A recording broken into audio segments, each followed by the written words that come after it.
Good morning. Continuing with chapter number 8, that is comparing quantities. Today, let's learn another way of comparing quantities, that is profit and loss. In our previous lectures, we have learned another two ways of comparing the quantities, that is we can compare quantities either by ratio or by finding out percentages. Similarly, the third way of comparing quantities is profit and loss. Now let's see what is profit. If the selling price, which is written as capital SP, is greater or more than the cost price, which is written as capital CP in short, then there is a profit. Means if the selling price is greater or more than the cost price, then there is a profit. So for profit, SP is greater than CP. Therefore, profit equal to SP minus CP. So, we can find out profit if we are knowing the SP and CP by subtracting the cost price from the selling price. Now, using this formula, first you can find profit if these two terms are given.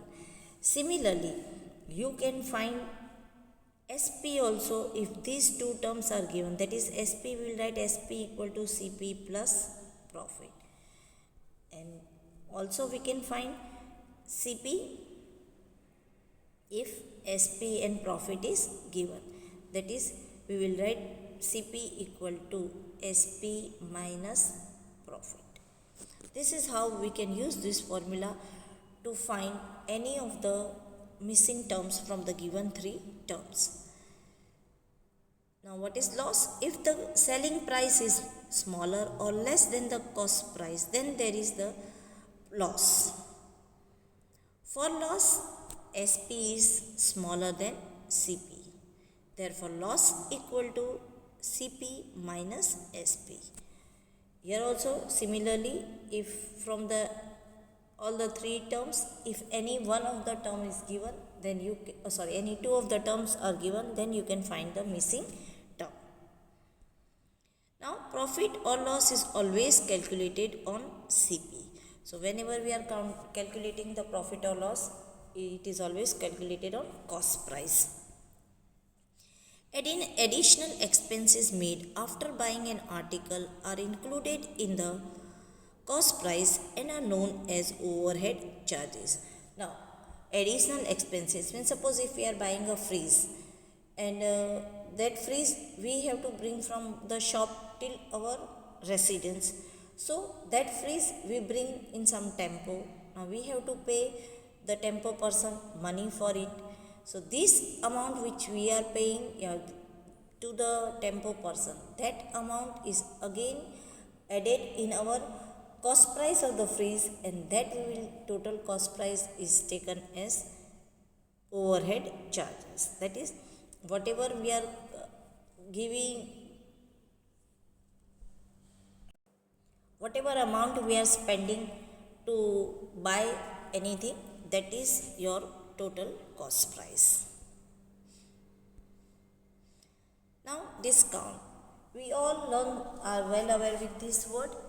During the time of festivals, sometimes when the shop is clearing the stock, that time they give discount on the articles of the shop.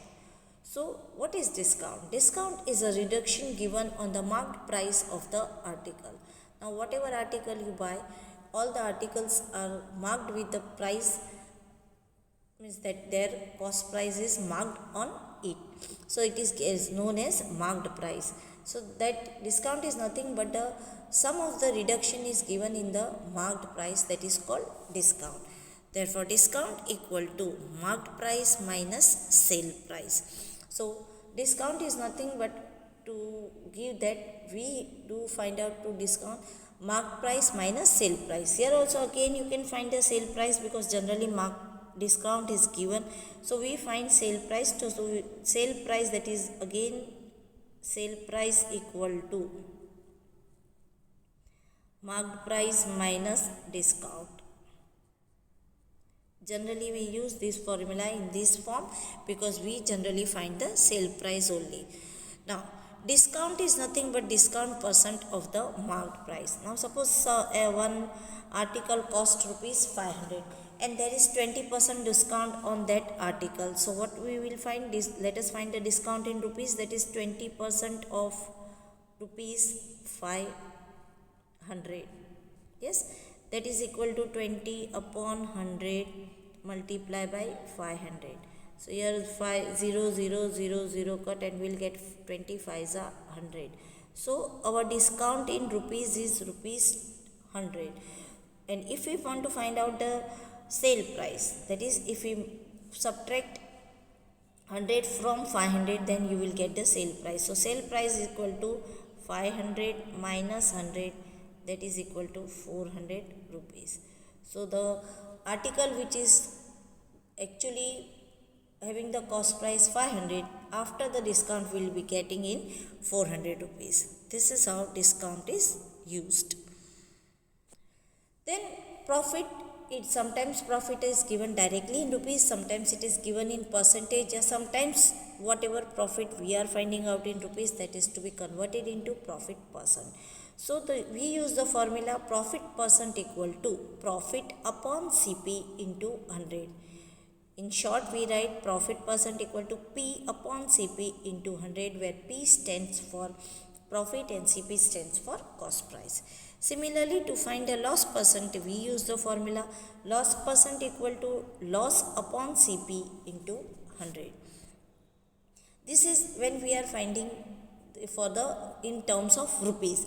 But suppose if we find in the terms of increase or decrease in some number or temperature or something, then we use the formula increase percentage equal to increase upon original into 100. Means suppose there is some increase in the numbers of population, so we write increase in population upon original population into 100. Similar decrease percentage is given as decrease upon original into 100.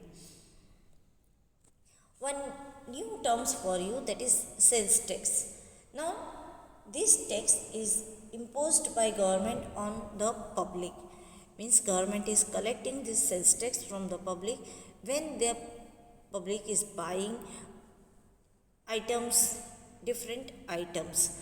So sales tax is charged on the sale of an item by the government and is added to the bill amount. Means suppose if we are buying a vehicle, yes, so then if we are buying the vehicle, you see the bill when you buy a vehicle, that it will be in that different columns will be given, in which it will, one of the column will be stating as sales tax. Means you have to give the, now this sales tax nowadays it is another new type of sales tax is levied, that is GST, that is goods service tax. So we, for buying the vehicle, GST has to be paid by the public, which the government is collecting with the amount of whatever is the cost price of the vehicle.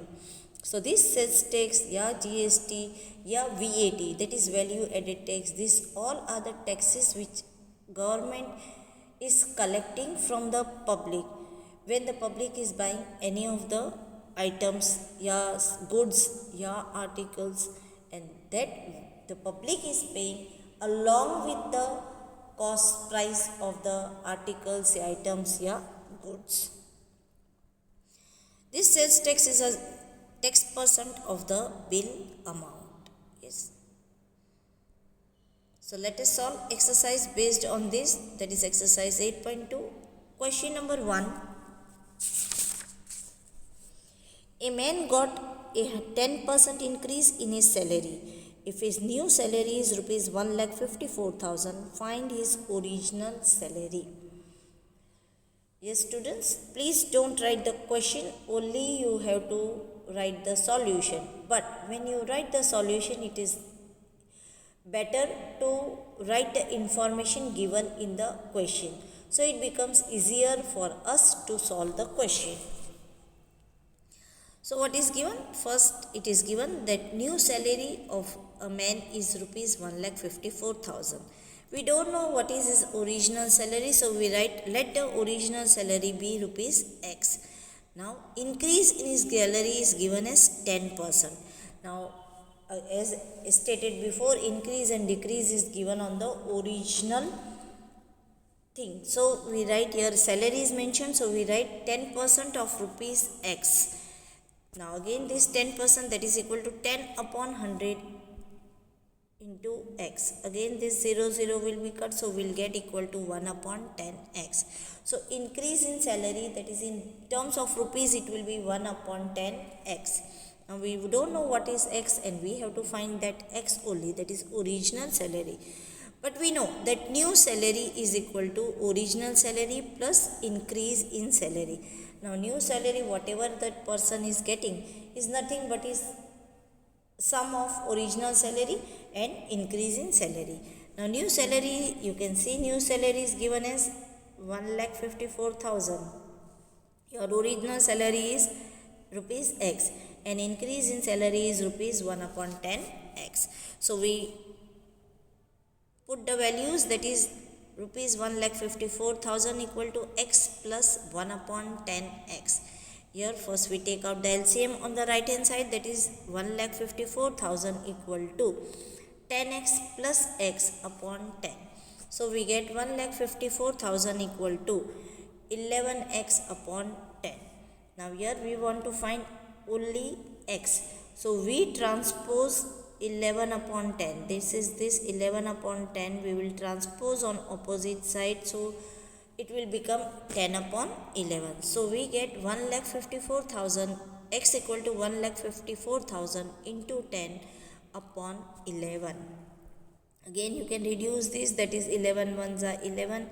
Here you can cut this, 11 ones are 11. 4 will be left, 11 fours are 44, and 3 zeros as it is, multiply by 10. So it will become equal to rupees 1,40,000. Thus the original salary is rupees 1,40,000. Next, question number 2. On Sunday, 845 people went to the zoo. On Monday, only 169 people went. What is the percent decrease in the people visiting the zoo on Monday?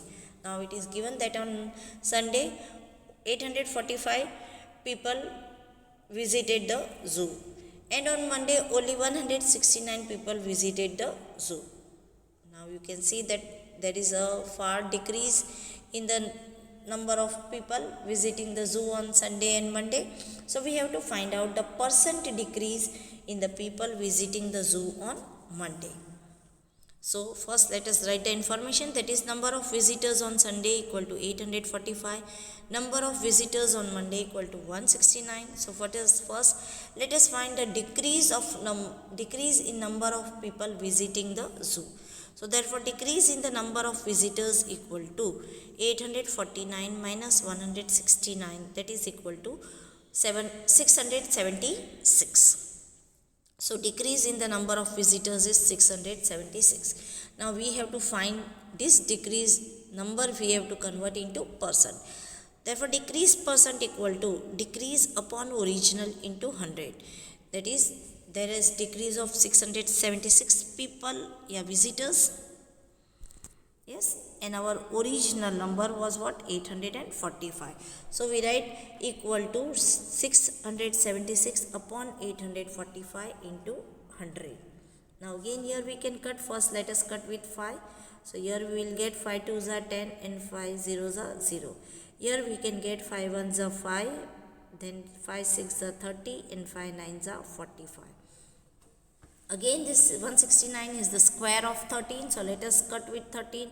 13 13s are 169, and this will be cut. 13 5s are 65, and 2 will be left, that is 26. So 13 2s are 26. So 52 and 13, again we can reduce this. 13 1s are and 13 4s are.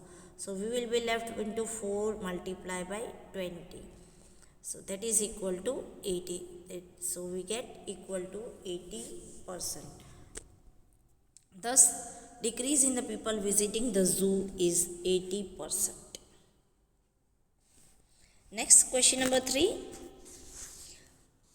A shopkeeper buys 80 articles for rupees 2400 and sells them for a profit of 16%.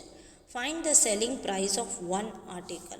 Now in the question it is given that one shopkeeper is selling 80 articles at rupees 2400, and when he is selling these 80 articles he has the profit of 16%. We have to find the selling price of one article. So first let's write the information that is given. Number of articles are 80 and cost price of these 80 articles is rupees 2400. Profit is given as 16%. Now this profit which is given in percent, that we will convert it first into rupees. So profit equal to 16% of CP, that is equal to 16 upon 100 into 2400, because CP is 2400. 2 zeros here we will cut, and you can cut here 2 zeros, so we will get equal to 16 multiplied by 24, that is equal to rupees 384. So the shopkeeper gets rupees 384 profit. Now let us see find out the selling price of these 80 articles. Therefore SP equal to CP plus profit, that is equal to rupees 2400 plus rupees 384, that is equal to rupees 2784. Now this is the selling price of 80 articles. We have to find out for one article, so we will divide 2784 by 80. So selling price of one article, or you can write selling price per article, equal to total selling price upon number of articles, that is equal to 2784 upon 80. Here again you can reduce this, that is we will get 8 tens are 80, and this you can cut, 8 threes are 24, and 3 is left, 8 fours are 32, 6 is that is 64, so 8 8s are 64. So you will get equal to 348 upon 10, that is equal to rupees 34.80. Thus the cost of one article is rupees 34.80. Next, question number 4. The cost of an article was rupees 15,500. Rupees 450 were spent on its repairs. If it is sold for a profit of 15%, find the selling price of the article. Now here it is given that the cost of an article is rupees 15,500, and for repairing that article rupees 450 is spent. We have to find out the selling price if the profit is given as 15%. So let us write the information. Now first we find the total CP, because here overhead charges are there, so we write total CP equal to cost price plus overhead charges, that is equal to rupees 15,500 plus rupees 450, that is equal to rupees 15,950. Means this is the total cost price, true cost price.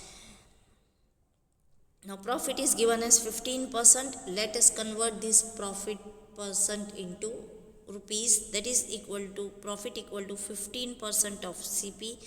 So therefore profit equal to 15 upon 100 into 15,950. Yes, here you can cut 0 0, that is equal to you can further also cut and write 3 multiply by 1595 upon 2.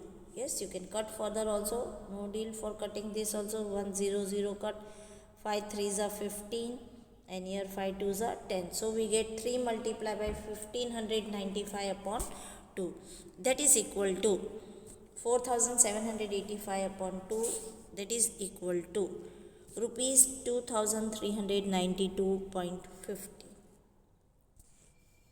Now this much is the profit. So let us find the selling price. SP equal to CP plus profit, that is equal to rupees 15,950 plus rupees 2,392.50, that is equal to rupees 18,342.50. Hence, the selling price of the article is rupees 18,342.50. Thus, the selling price of the article is rupees 18,342.50. Dear students, remaining questions of this exercise we will solve in next lecture. Please copy all this in your regular CW. Thank you.